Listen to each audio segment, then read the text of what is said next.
Berita menarik hari ini di Soka.com Rabu 15 September. Kita mulakan dengan perkembangan COVID-19 di Sabah, di mana kes COVID-19 di Sabah pada hari ini meningkat semula melepasi 2,000 kepada 2,015 kes berbanding 1,784 kes semalam. Jurucakap Perkembangan Harian COVID-19 Sabah, Datuk Seri Masidi Manjun berkata, peningkatan sebanyak 231 kes itu didorong pertambahan kes di kebanyakan daerah. Selain itu, satu kluster baharu COVID-19 turut dilaporkan hari ini, iaitu kluster Sungai Bendera di Kinabatangan yang mencatat sebanyak 72 kes. Berita seterusnya, seorang wanita warga Emas yang hilang sejak Sabtu lalu di Kampung Kalibungan Rosok di sini ditemui selamat pagi tadi. Mangsa Tianun Padis 86 ditemui berjalan seorang diri oleh pasangan suami isteri ketika sedang dalam perjalanan menaiki kenderaan ke hospital Kota Belud. Difahamkan ketika ditemui mangsa berada dalam keadaan kepenatan serta mengalami kecederaan ringan sebelum dihantar pulang ke rumahnya. Ketua Polis Daerah Kota Belud, Superintendent Sahimi Husin berkata, mengikut maklumat diterima, pasangan suami isteri terbabit melihat mangsa sedang berjalan keluar dari jalan laluan kenderaan pacuan 4 roda di Kampung Ginapas, Kota Belud. Katanya jarak mangsa ditemui ialah kira-kira 1.24 km dari pos kawalan tempat kejadian PKTK. Mangsa ditemui dalam keadaan kepenatan dan mengalami kecederaan ringan. Tambahnya lagi, mangsa kini berada dalam keadaan selamat dan sedang menerima rawatan di Hospital Kota Belud. Terdahulu dalam kejadian Sabtu lalu, mangsa dilaporkan hilang selepas memberi makan kepada ternakan ayam dan kucing yang terletak kira-kira 500 meter dari kediamannya.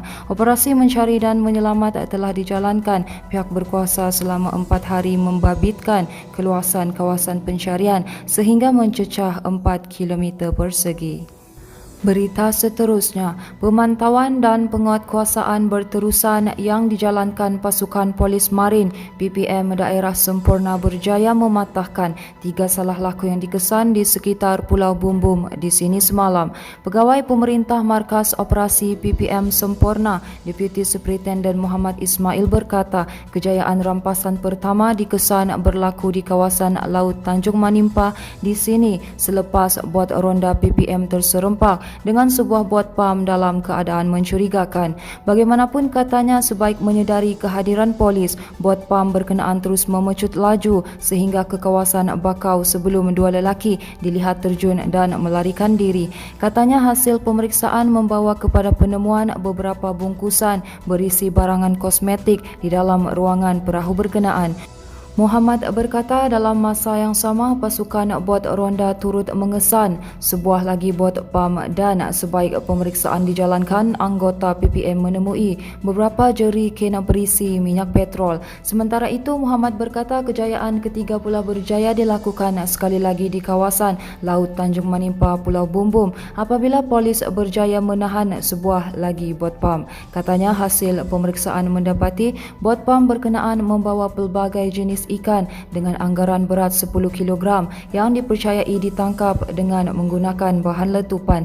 Tambahnya, nilai keseluruhan rampasan dianggarkan berjumlah RM28,598 dan semua rampasan serta tangkapan ini adalah kejayaan besar dalam operasi sama yang dilancarkan.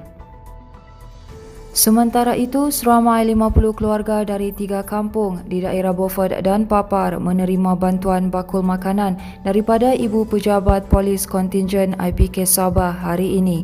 Kehadiran pegawai dan anggota polis Diraja Malaysia PDRM pada acara pengagihan yang diadakan secara ringkas itu ternyata melegakan kebanyakan penerima. Ketua Jabatan Pencegahan Jenayah dan Keselamatan Komuniti JPJ KK IPK Sabah, Senior Assistant Commissioner Komisioner Yusof Matais berkata sebanyak 50 bakul makanan itu disampaikan menerusi ops bantu yang dilaksanakan IPK Sabah. Jelasnya pemberian sumbangan itu diberikan kepada keluarga yang betul-betul memerlukan bantuan segera akibat terkesan dengan penularan pandemik COVID-19 ketika ini. Tambahnya, polis akan meneruskan program ini dari semasa ke semasa kepada pihak yang dikenal pasti berdasarkan maklumat yang diperolehi Ibu Pejabat Polis Daerah IPD di setiap daerah. Baiklah, ini merupakan kupasan berita terakhir dari kami, di mana cuaca hujan lebat dan angin kencang sejak beberapa jam lalu mengakibatkan sebahagian besar kawasan sekitar ibu negeri terjejas akibat banjir kilat. Keadaan air yang mula naik sehingga paras hampir 1 meter itu turut menyebabkan beberapa jalan utama sekitar bandaraya ini mengalami kesesakan lalu lintas.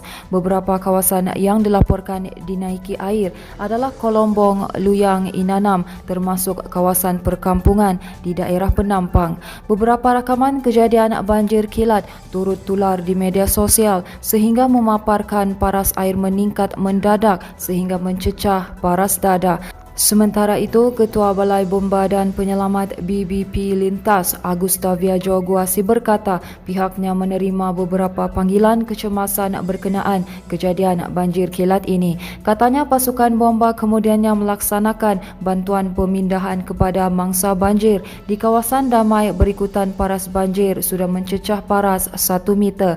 Sementara itu, Jabatan Meteorologi Malaysia dalam kenyataan mengeluarkan amaran ribut petir di beberapa kawasan di Sabah termasuk pedalaman membabitkan Sepitang, Kuala Penyu dan Beaufort. Beberapa kawasan lain yang turut diberi amaran ribut petir adalah Pantai Barat termasuk Papar, Putatan, Penampang, Kota Kinabalu, Tuaran, Kota Belud dan Pitas serta Kudat.